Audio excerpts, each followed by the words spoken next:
Ay, na tayo. Hello mga kaibigan. Welcome sa aking YouTube channel. Yan. Mga kaibigan, mayroon tayong vlog tungkol to sa panibagong file ng impeachment ni Sara. Kawawa naman si Sara. Nagpatong-patong ang kaso. Dahil hindi na makapag-isip kung anong-ano. Dahil marami na siyang kaso. So guys, panorin natin ito yung payag ng mga nagpa-file ng impeachment sa Kamara. So guys, let's go. The opening statements from Teddy and Lisa. 1, 2, 3, go. Gandang hapon po sa inyo lahat.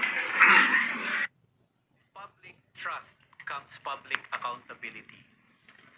Dahil pinagkatiwala nating taong bayan sa mga public officials ang ating kapangyarihan, sila ay accountable to the people at all times. Hindi lang kapag convenient sa kanila, hindi lang kapag trip nila, kundi sa lahat ng oras.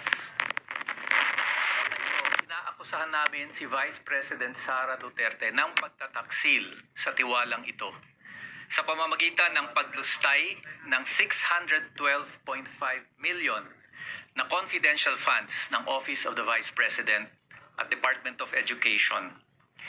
Ginamit niya ito sa mga maling bagay sa maling paraan. Hindi lang yan.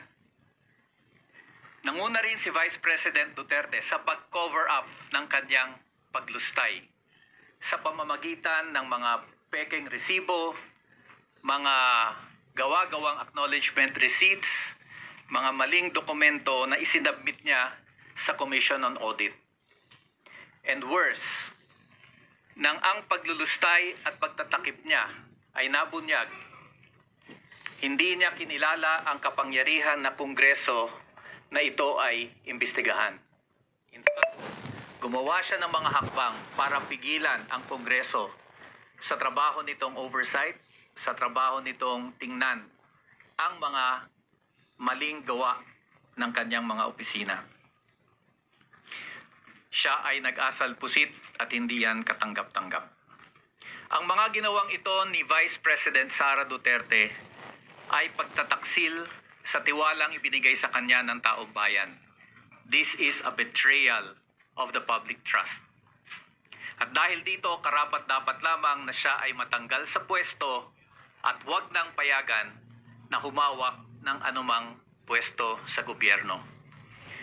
Kung kaya't sa araw na ito, ang 75 mga complainants na kumakatawan sa malawak at malapad na bilang ng ating mamamayan, marami dito ay kabataan at mga kinatawan ng iba't ibang sektor, ay dumudulog sa Kongreso na i-impeach si Vice President Sara Duterte for the betrayal of public trust. Maraming salamat po. Magandang hapon sa inyong lahat. Ang impeachment complaint na aming ihahapag ngayong araw na ito ay malakas na mensahe na panahon na para wakasan ang paglulustay ng pondo ng taong bayan. Ang taong bayan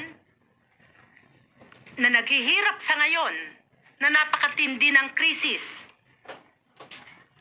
ay nagbabayad ng buwis at kung ano-ano pang bayarin ng gobyerno. Kaya't walang karapatan si Vice President Sara Duterte na lustayin ito.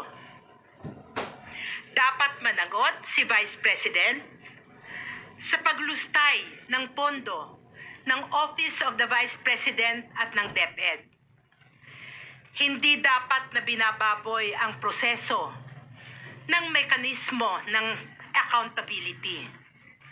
Hindi dapat tinatakasan ito. Ito ay dapat hinaharap at sa maluwag na proseso at demokratikong proseso ay dapat ipinapaliwanag ng mga halal ng bayan kung papaano nila ginagastos ang pondo ng taong bayan. Binigo ni Vice President Sara Duterte ang lahat ng ito at pinagtaksilan niya ang mamamayan. Kaya dapat na siya ay ma-impeach. Maraming salamat. Thank you very much, Lisa. Can we get short statements lang? Apektado dito, mga teachers, mga estudyante, mga ordinary people, mga government employees na nakikita nila may corruption, no, sa nagaganap sa ating mga opisyal, sa ating mga ahensya. Go ahead. Si Teacher Ruby Bernardo is a public school teacher from Quezon City.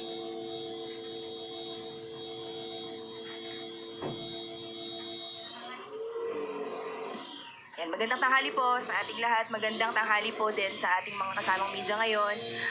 Kami po, ng mga public school teachers sa ilalim po ng Alliance of Concerned Teachers, ay kaisa po sa araw na ito ng iba't ibang mga organisasyon bilang complainant sa pagpapa-impeach po, no, sa ating VP Sara Duterte at sa resign DepEd Secretary.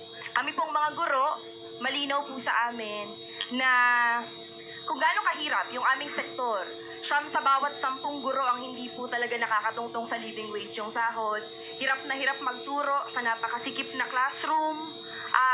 Talagang humuhugot sa sarili naming bulsa, nagkakanda utang para po dun sa pangangailangan namin sa eskwela. Kaya galit na galit po talaga yung mga teachers natin habang naririnig po namin yung hearing kung saan talagang sumasambulat po sa atin yung katotohanan kung gaanong nilulustay yung pera ng bayan ng ating isa sa mga pinakamataas na posisyon at opisyal ng ating gobyerno. Para po sa amin, ng mga teachers, kung hindi nagpe-perform ang isang estudyante, at para po sa amin, ng mga teachers na hindi sumasagot sa mga simpleng tanong, hindi talaga siya fit sa posisyon na yan, kailangan po siyang i-kick out. Para sa aming mga teachers po, kaisa po kami sa pagpapanagot sa ating VP Sara. Tingin po namin ang 612.5 million na pera sana sa confidential fund ay makakapaglaan na sana, no, na napakaraming classroom, 300 classroom na sana yan, at makakapagpasahod ng mga bagong guro na kailangan natin sa Department of Education. Malinaw po sa amin ang kahilingan ng mga teachers, 50,000 para sa entry level, pero pinamimigay, pinamumudmud pala sa mga opisyal na 50,000, no, sa mga opisyal ng Department of Education. Kaya po, para sa amin, hindi kami papayag na hindi mapapanagot ang Sara Duterte na ito. Alright, thank you. Thank you, Teacher Rose. Mga kabataan na part din ng public school system natin. Ayan, isang magandang hapon po sa ating lahat, lalo po sa mga kasama nating media ngayon sa ating press conference. Ako po si Tiffany, galing po sa Polytechnic University of the Philippines.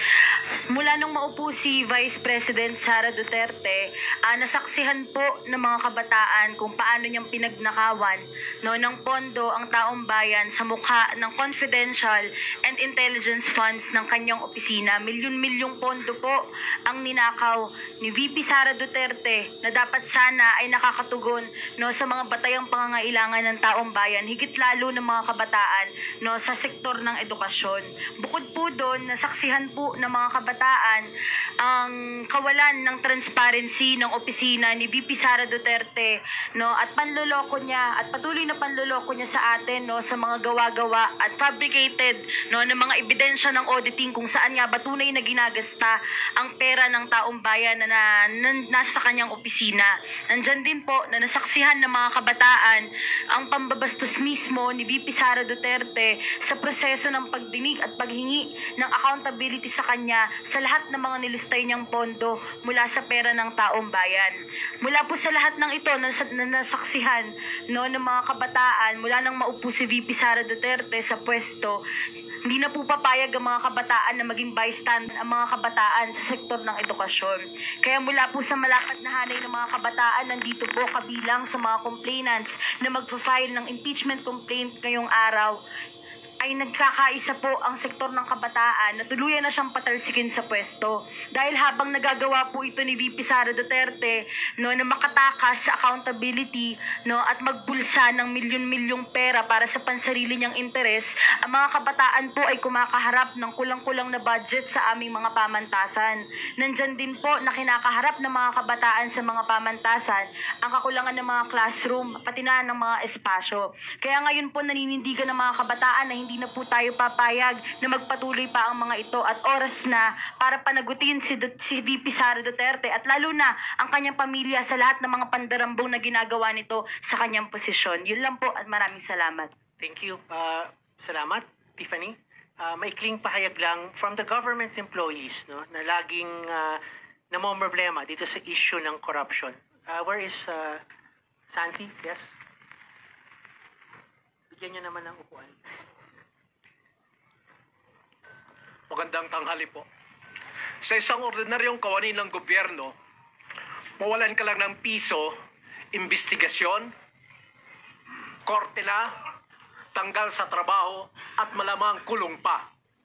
Ang milyones, walang nagawa sa Vice Presidente. Ngayon, ang panawagan ng mga kawani ng gobyerno, lalo na ngayong Disyembre, panahon ng Pasko, dagdag sahod, hindi dagdag nakaw. Public office is public trust. Iyan ang sigaw ng mga kawani ng gobyerno, impeach Sara now. Thank you po.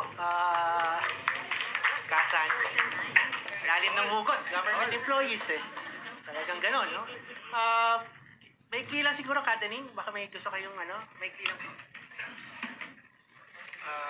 Sa bahagi ng mga magsasaka at mamamayan sa kanayunan, grabe po ang epekto ng kalamidad, serye ng kalamidad.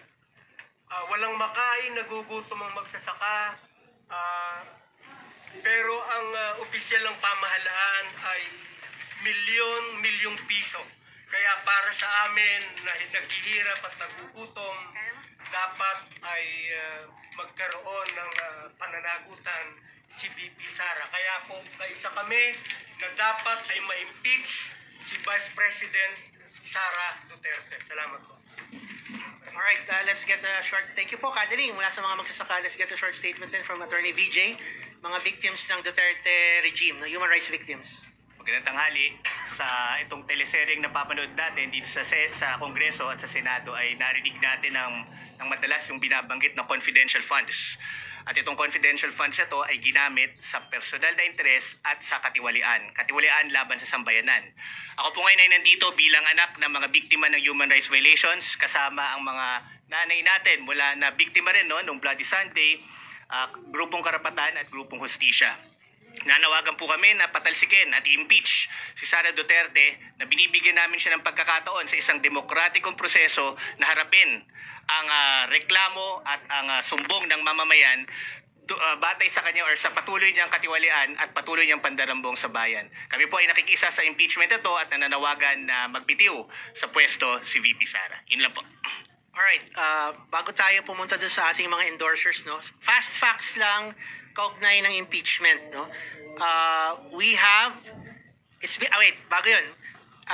Fast facts, it's been almost 2 years since December 2022, since the first tranche of the 125 million peso confidential funds for the OVP were first released. 2 taon na mula nang nirelease yung pondo. Mahigit 1 taon na mula nang ito ay natuklasan ng mga makabayan representatives. We have 75 impeachment complainants. We only cite one ground, betrayal of public trust. And we have 3 issues related to the betrayal of public trust.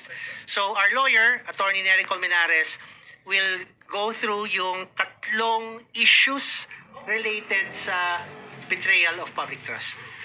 Maraming salamat, Nato. Betrayal of public trust, one ground.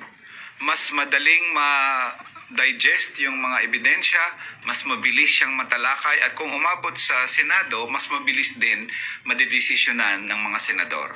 3 acts lang constitutes betrayal of public trust. The first is Respondent Duterte betrayed public trust by her gross abuse of discretionary powers over 612 million in confidential funds from December 2022 until the third quarter of 2023. Yung pangalawang act constituting betrayal of public trust is Respondent Duterte betrayed public trust by her gross disregard of transparency and accountability, making a mockery of the audit process by 1.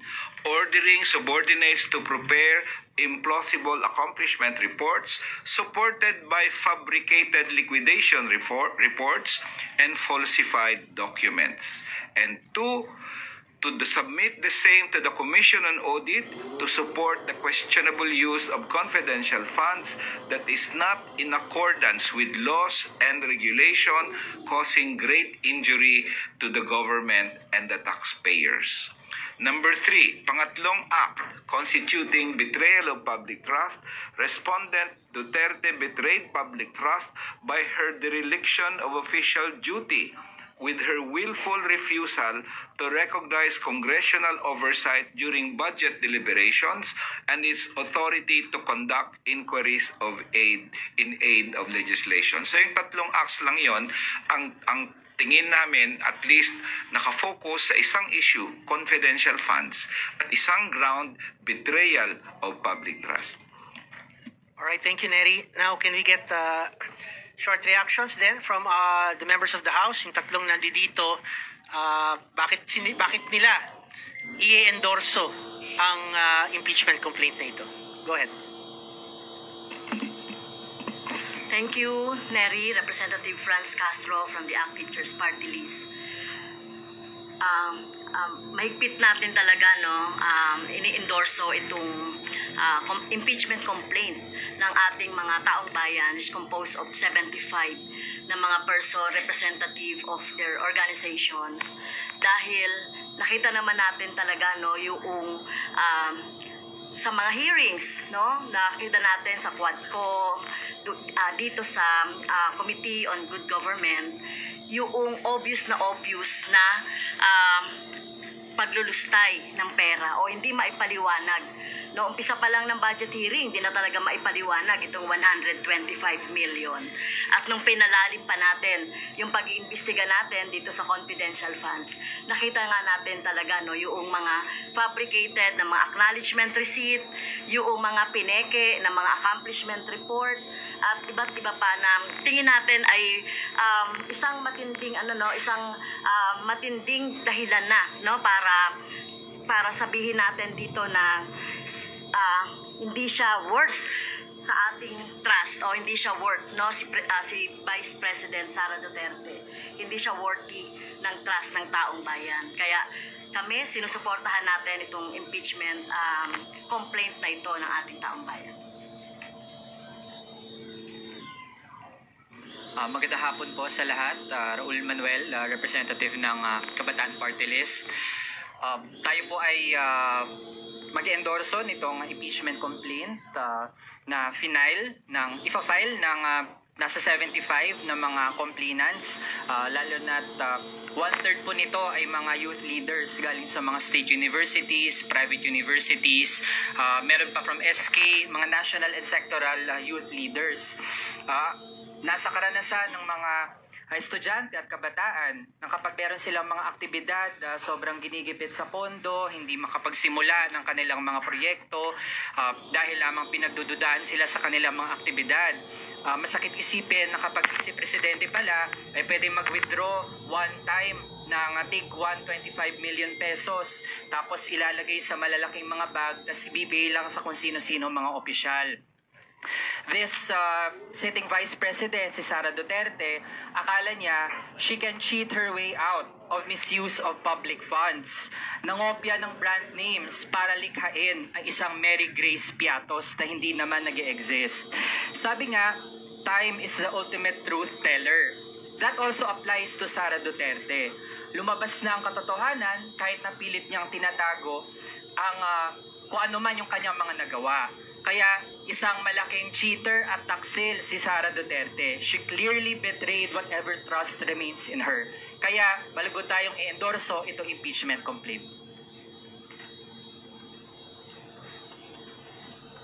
Lastly po, dagdag na lang, mahigpit nating ine-endorso ang impeachment complaint against Vice President Sara Duterte. Kasama po natin na mag-file ngayon ang 75 citizens representing various people's organizations. At sa tingin po natin, sufficient in form and substance at may probable cause talaga to impeach Sara Duterte batay dito sa ating mga dokumento at mga testimonies. Actually, hindi lang yun kasi saksi naman tayo sa mga hearings. Personally nga nakita natin kung ano yung mga inilabas sa good government hearings. At may full and knowledge and authority si Sara Duterte dito, yung disbursement, utilization at saka yung reporting ng confidential funds. Kaya po sinasabi natin, dapat it's about time na mag-action na umaksyon na ang Kongreso kaugnay dito. And of course, ang pinakapanawagan namin is to abolish the confidential funds. Thank you very much. Last na lang siguro, Attorney Rene. Marahil tinatanong ng mga members of the media, ano bang meron tayo? Malakas ba yung ebidensya nyo? Hindi pa tapos ang COA? Paano nyo COA audit? Paano nyo masasabi na malakas nga yung ebidensyang iahapag ng ating impeachment complaint? Go ahead. Okay, magandang araw po sa inyong lahat. Definitely, because of the overnight na talagang sinusubaybayan natin yung mga hearings, binasa yung mga transcripts, tinignan ang mga dokumento, malakas ang ating ebidensya laban kay Sara Duterte. Definitely, ay binetray niya ang public trust to the point nga even na pwedeng magkaroon ng mga criminal complaints na may isasampa sa kanya. Ano ba yung mga nakikita nating mga ebidensya? Nariyan yung clear fabrication ng evidence, ng receipts, acknowledgement reports. Nandyan din yung mga pag-admit ni Chief of Staff niya mismo, ni POA, na hindi niya alam actually yung laman ng mga reports na kanyang ginagawa even though inatasan siya na siya ang magda-draft nito at isasubmit ito sa COA. May mga instances din na nakita natin na pag-evade ng accountability, pag-evade ng mga tanong ng taong bayan kung ano nga ba ang nangyayari dito sa spending na ito, na all of a sudden, and no other leader, national leader in history has spent this much money in this just short amount of time. 125 million in 11 days in an implausible, physically impossible manner. Ito ang nakikita nating basehan kung bakit malakas ang ebidensya laban kay Sara Duterte. And kaya nga, sa kabataan, in our parlance now, ang tingin natin, it's time to impeach the wicked witch of the East. Ayun po. Of the South, sorry. Ulitin ko. Okay. Sumabit pa. Ulit. Okay, sige. Kaya naman, sa local parlance ng kabataan, kami naniniwala, tumitindig, na it's time to impeach the wicked witch of the South. Sige po. Alright, thank you. Talagang defying gravity. Alright, can we ask the media siguro for questions? Sir, go ahead po. Big Sumintaknet 25. Clarification lang po. Out of 6 impeachable offenses stated in our Constitution, why only betrayal of public trust kayo nag-concentrate? Well, in fact, binabanggit ninyo paglustay sa pondo ng bayan, bakit hindi nyo isinama ang graft and corruption? Actually, these acts na minention sa betrayal of public trust constitute various offenses, kahit violation ng revised penal code. Pero finokus namin sa betrayal of public trust because it is all-encompassing na. At para sa amin, yung mabilis na paraan na ma-resolve ang kaso. Kaya betrayal of public trust. But more than just the mere grounds. Alam nyo, para sa mamamayan, napakataas ng pagpapahalaga nila ng iyong pag-violate sa public trust. So, pwede naman kami magdagdag ng marami pa. Pero the betrayal of public trust, yun encompasses everything kasi merong tiwala ang publiko sa'yo, tinaksilan mo yon. And that is for us one of the highest, if not the highest, treachery ng isang public official. So that's why we chose it for the reasons I just mentioned. Okay, one last from my end. You made mention na malakas yung ebidensya na hawak ninyo against the Vice President, especially on the betrayal of public trust. So, gaano ka-optimistiko ang grupo ninyo na makukonvict si Vice President? Because we are running out of time. Kasi papasok na tayo sa election period by February next year. So alam naman natin, in reference with the previous impeachment hearing, like for example, the impeachment hearing of Chief Justice Corona, umabot po siya ng 4 na buwan. Well, unang-una, tayo po matagal tayo sa Kongreso. Alam natin dito, kung gustong bilisan ng proseso, madaling mapabilis. And we are convenient dahil nga napakahaba ng pinag-uusapan sa Kongresong ito. Tingin namin, alam na ng mga congressmen ano yung mga grounds. It's really a matter of just systematizing and putting all these things in a formal complaint. Tingin ko, karamihan sa ating mga congressmen, actually alam naman nila ano nangyari. And they're just waiting for someone to file a complaint. Senate is another matter. I think it is premature at this point to say that there are no votes. Dadaan pa ho ito sa isang trial sa Senado. And just like the congressmen, ang mga senador natin, titingnan yung ebidensya, babasahin yung complaint. At ang panawagan namin for them to be objective about it, tingnan nila yung ebidensya, tingnan nila yung tibay ng argumento. At napakasimple lang ng complaint na ito One ground, 3 acts, hindi magtatagal ito. And that's also one reason why we focused our complaint. Because there is that factor na nagmamadali tayo. Kailangan mo lang naman sa impeachment is 1 act and 1 ground to impeach a high official. Dugtong ko lang. Idagdag ko lang na kaya sa ngayon umaapila kami sa mga miyembro ng mababang kapulungan na bumoto ayon sa kanilang konsyensya.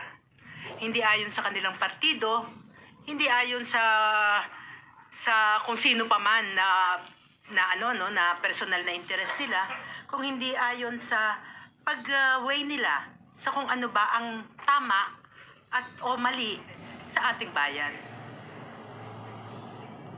Ang dugtong ko lang kasi public prosecutor ako dun sa Corona impeachment. Ano yan well, merong betrayal, merong culpable violation of the Constitution, merong graft and corruption, 8 acts. Kaya humaba ng 4 months. Anyway, if you can prove an impeachable ground in 1 act, that is enough. So hindi na kami tatarget ng katulad sa Corona na humaba ng 4 na buwan. And in fact ito, because 1 ground lang talaga siya, baka naman mas mabilis ito. Baka nga 1 buwan tapos na yung trial sa Senate kung sakasakaling matuloy doon. Bilang isa sa mga complainant, ang panawagan din natin sa Kongreso, sa mga kongresista na sa kabila ng pahayag ni Pangulong Marcos Jr. na hindi raw mahalaga ang impeachment, ay suportahan ang impeachment complaint na ito dahil kung di man mahalaga sa presidente, mahalaga sa mamamayan na panagutin si Vice Presidente Duterte sa kanyang mga kasalanan, yung sinabi nating betrayal of public trust, yung maanumalyang paggamit at pag-ulat sa COA at pagtangging magpaliwanag sa Kongreso kaugnay sa 612.5 million pesos na pondo ng taong bayan. mahalaga ito para sa taong bayan. Kailangang masingil at mapanagot ang Vice Presidente. Meron pa hong mga questions from the media? Hello. Hi, regarding kasi dun sa sabi ni former Congressman Neri na kung umabot ng 4 months yung kay Corona dahil maraming issues na discuss. Pero kasi ito sir, pangalawang impeachment complaint to. Yung una marami ring articles, saka yung una 4 na grounds yata yung ginamit. Pagsasamahin yun, hindi kayo matagalan din?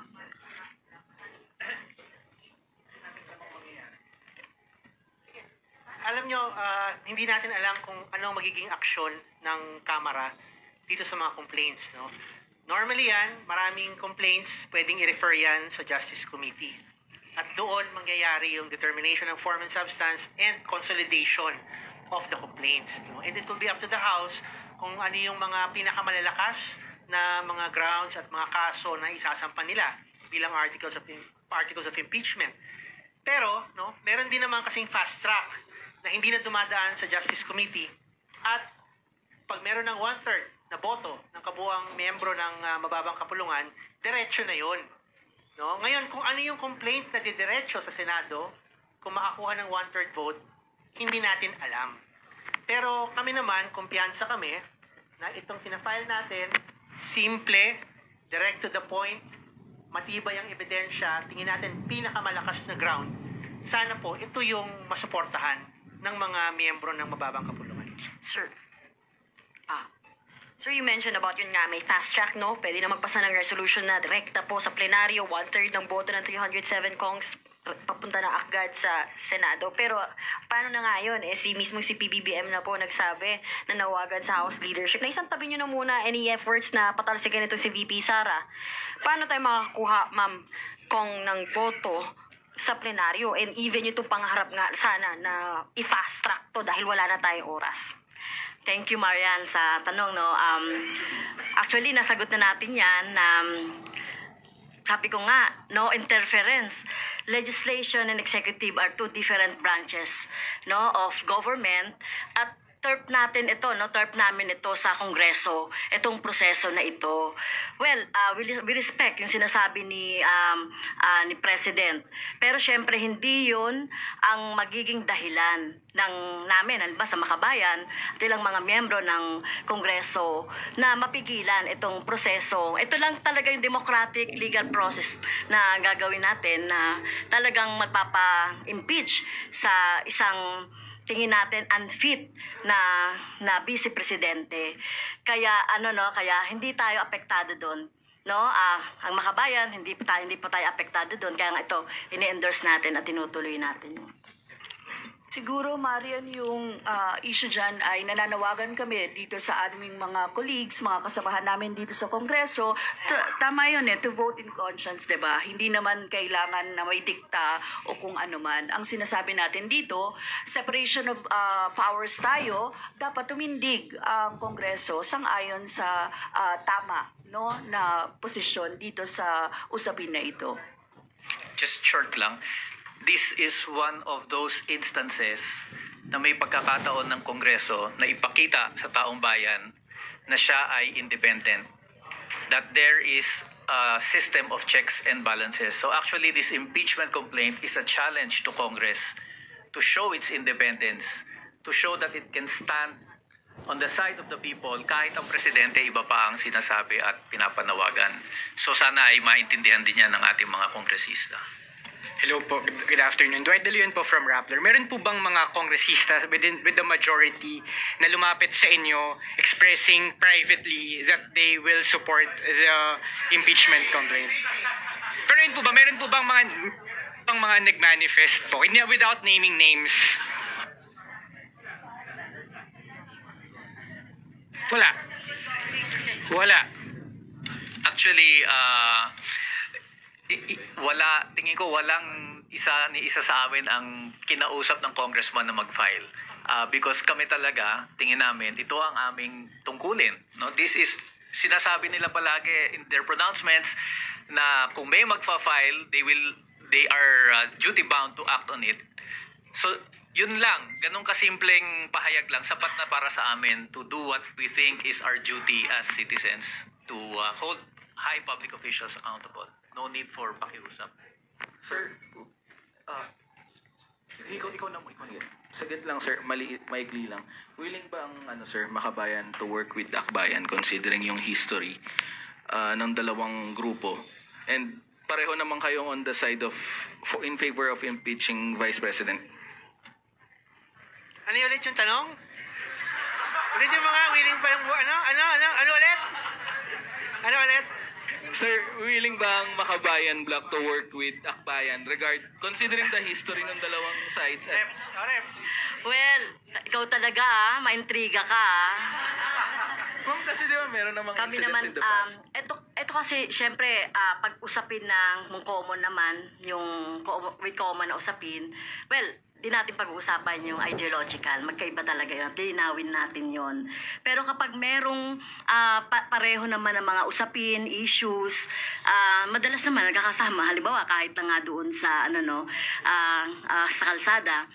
So, kung sakali, kasi proseso ito, hindi lang for Akbayan or Makabayan ito. Proseso ito na gagampanan ng more than 300 na mga kongresista. Kaya hindi usapin dito yung Akbayan or Makabayan. Thank you. If I may just add to that, impeachment is a political process that requires numbers. So, obviously, para magtagumpay ang impeachment, kailangang magtrabaho ng sama-sama ang kinakailangan para mapanagot ang pinapa-impeach. Yes, go ahead. Hello, question ko lang. Kailan po nagsimula yung drafting ng impeachment complaint at bakit ngayon lang po? Kasi ilang buwan na rin tumatakbo yung Good Government Panel hearing on VP Sara's secret fund spending. Ba't ngayon lang po? Okay, anayin lang natin yung process, no? Nung lumabas yung COA Notice of Disallowance, nung nagkaroon na ng budget hearings, nagsimula na yung pag-aaral namin ng ground for impeachment. Pero hindi natin yan mamadali kasi nga kinailangan pang magkaroon ng mga committee hearings. So, nung natapos na yung marami-raming bilang ng hearings, I think 7 hearings, we're looking at 800 pages ng transcripts para sa buong pagdinig na yon. Yun ang naging dahilan kung bakit medyo tumagal. Kasi gusto natin, hindi lang yung basta mag-file. Gusto natin sinupin, gawing malakas, get everything that we can get from the transcripts, from the testimonies, review yung mga videos, review yung mga dokumento. Kaya tayo nandito ngayon. Yun yung prosesong pinagdaanan. Follow-up lang po. For the minority bloc po, nagsimula na po ba yung lobbying efforts natin to get support nga rito sa impeachment complaint natin? Hindi pa tayo nagsisimula sa ganun, pero itong ating impeachment complaint din na i-endorse ay bibigay din natin yung mga kopya nito sa ating mga kapamambabatas, kasama dyan ang mga colleagues natin na nasa minority coalition. Although, then again, ang minority ngayon sa Kamara ay nasa 20, kasama na dyan ang 3 from Makabayan, kaya sabihin, tatrabahuin din talaga natin na makumbinse pa yung iba labas dun sa minority coalition. And the reason we have 75 complainants, lahat sila ay bahagi ng mga kakalampag, kakatok, makikiusap sa kanilang mga kongresista para suportahan itong impeachment complaint. So lahat yan po, sila ay kasama dun sa mga maglalabi at kakatok, mga ngalampag sa mga congressman. Hanggang sa Senado, sila din po ay mga ngalampag. So, hindi na lang ho kay BBM kung gagaling yung mga text sa congressman. Yung mga complainants magte-text din po sa congressman na ituloy yung impeachment. So, okay na po siguro. Hingi kami ng paumanhin kasi kailangan po namin tapusin yung pagpirma.